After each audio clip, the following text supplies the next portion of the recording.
a mis l'emphase sur le temps qui lui a été alloué.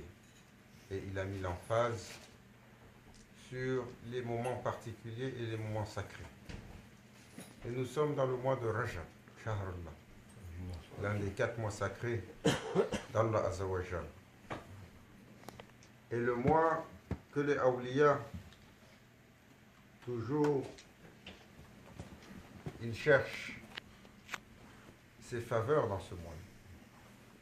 Traditionnellement, le tariqa, c'est le mois de la khalwa, de la séclusion. Khalwa, c'est pas une chose facile. Regardez, avec Maulana Cheikh, combien de gens sont rentrés en séclusion. Combien vous connaissez? Pas beaucoup. Parce que la séclusion, c'est sur un ordre du prophète sallallahu alayhi wa sallam. Tarkul adab, le mauvais adab de l'étudiant qui va au cheikh en disant Ya Sayyidi, je veux aller en séclusion.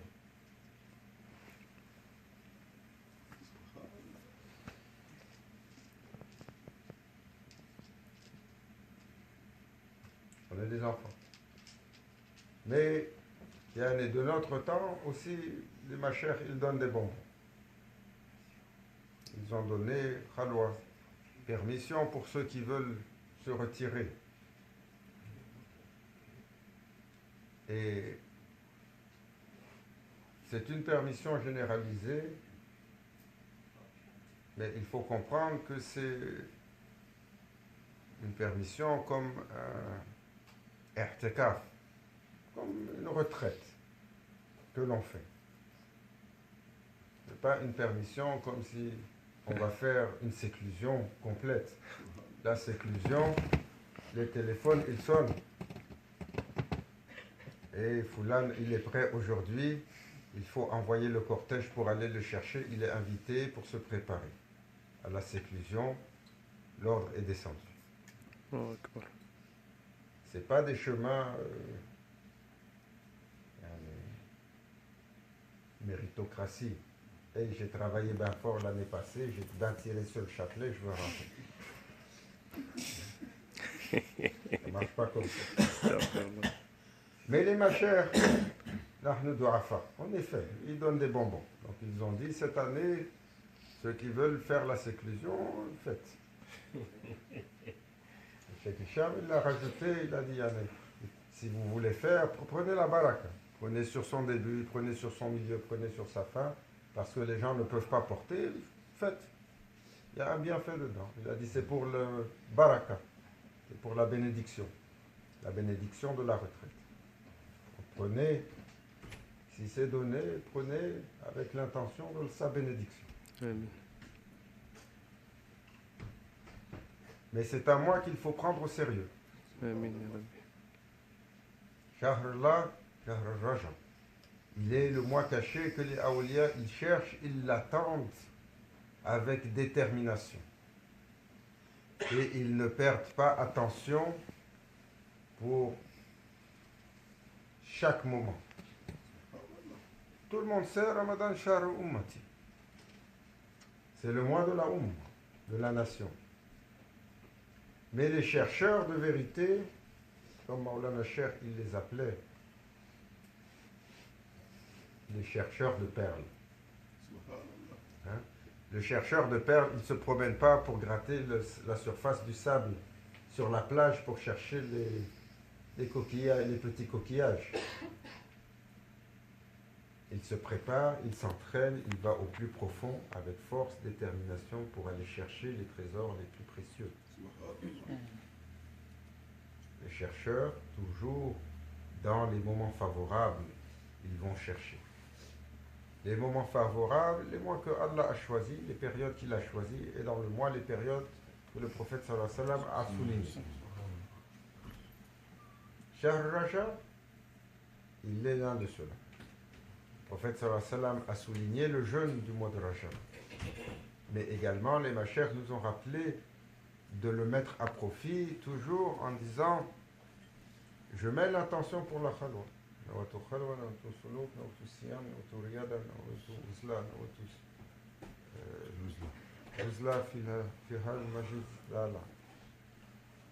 Je mets l'intention pour la retraite, pour la séclusion, pour le i'tikaf, pour le siyam, pour le jeûne, pour la quête, pour le uzla, pour le chemin de l'éducation déterminé, en ce lieu, tel une mosquée pour le plaisir d'Allah. En toute chose, à chaque instant. Et de comprendre toujours sur ce mois-ci, c'est les graines qui sont récoltées pour le mois de Ramadan. Et de comprendre qu'il faut changer le rythme. Il faut arrêter de perdre du temps dans les choses inutiles.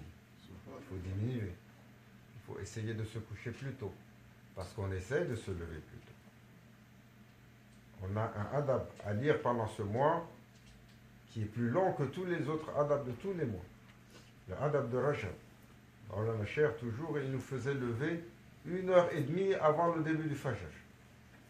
Parce qu'il y a un long dua pour prier Salat al-Tahajjud, il y a un long dua à lire, il y a un dhikr à faire, il y a les qiyam al-layl, les prières de nuit, et là tu rentres sur le temps du Fajr. Toujours, il disait, si vous ne pouvez pas le faire, alors attendez, alors que la journée finit, entre le Asr et le Maghrib, entre la dernière prière du jour levé, le coucher du soleil, la dernière heure, retirez-vous des affaires publiques. Faites votre ablution, prenez votre chapelet, ou ouvrez Kitab al-Mubin et retirez-vous un peu comme une mini-séclusion pour un instant. Et Allah en connaît la valeur.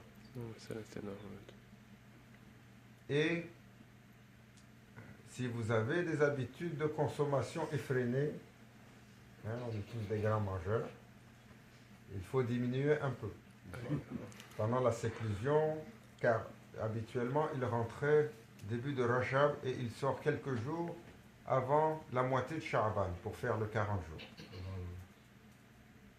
De diminuer la nourriture bien grasse avec beaucoup de viande et de manger un peu plus de soupe. Celui qui jeûne, il doit bien manger. Il ne faut pas dire « Ah, je suis fatigué, on nous a dit de jeûner, on nous a dit de manger la soupe. » Ça va pas ensemble. Si tu fais la séclusion à la soupe, il faut manger, là, tu ne peux pas jeûner. Parce que pour jeûner, il faut quand même rattraper. C'est l'un ou l'autre. Mais on diminue durant ce mois les choses qui font plaisir à l'ego. Les choses du entertainment, les bonnes sucreries, et juste pour mettre l'intention, al-niyat, parce que nous ne sommes pas appelés pour la séclusion. Pour dire, Ya Rabbi, nous savons que c'est le mois des gens qui te cherchent, dans lequel ils se retirent, et ils font la séclusion, et ils se détachent des choses de ce monde pour ton plaisir, Ya Rabbi. Le prophète sallallahu alayhi wa sallam, il n'a pas eu Maqam al-Fardani, il n'a pas eu Maqam al-Mahmoud, juste en mangeant de la bonne viande grillée tous les jours. Non. Allah sait quelle privation il a eu, comment a été son chemin. Avant que soit descendue la révélation, comment il a été ascète. Même quand il était avec Sahaba al-Kiram et qu'il est généreux avec lui, Allah sait comment lui il était. La nuit, il était en prière tout le temps, même s'il envoyait les compagnons se reposer. Et quand on lui demandait, mais pourquoi toi, dont les péchés sont pardonnés, tu fais autant? Il répondait, et ne serais-je pas un serviteur gratifiant, reconnaissant. Avant que soit descendue la révélation, quand vous allez pour le Hajj, on fait le tour des lieux de pèlerinage, des lieux particuliers, des lieux sacrés. Et on va au Ghath Hira,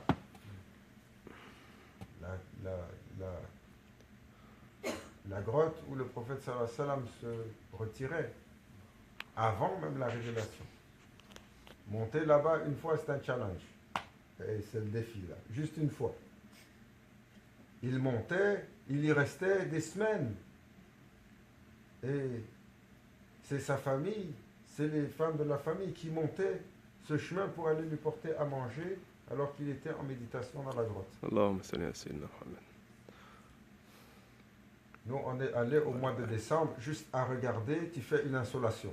Juste tu regardes le chemin. Tu fais une insolation et tu es fatigué. Allahu Akbar. Allahu Akbar. Tu regardes, c'était l'hiver. C'était tellement chaud qu'après avoir monté un tiers, on a rebroussé chemin, on est redescendu, en plein hiver. Tu te demandes même si le scorpion, il arrive à vivre là. Il montait et Saïdatuna Khadija, Saïdatuna Aïcha, il montait pour le amener à manger. Sallallahu ala sayyidina Muhammad. Alors qu'il était en séclusion et en retraite. Sans parler, sans rencontrer. Sallallahu ala sayyidina Muhammad. Donc, c'est le mois de cela, nous ne sommes pas invités, mais nous faisons juste un effort pour montrer l'intention. C'est comme ça que toujours Maulana Cheikh, il nous a dit, c'est sur les bonnes intentions.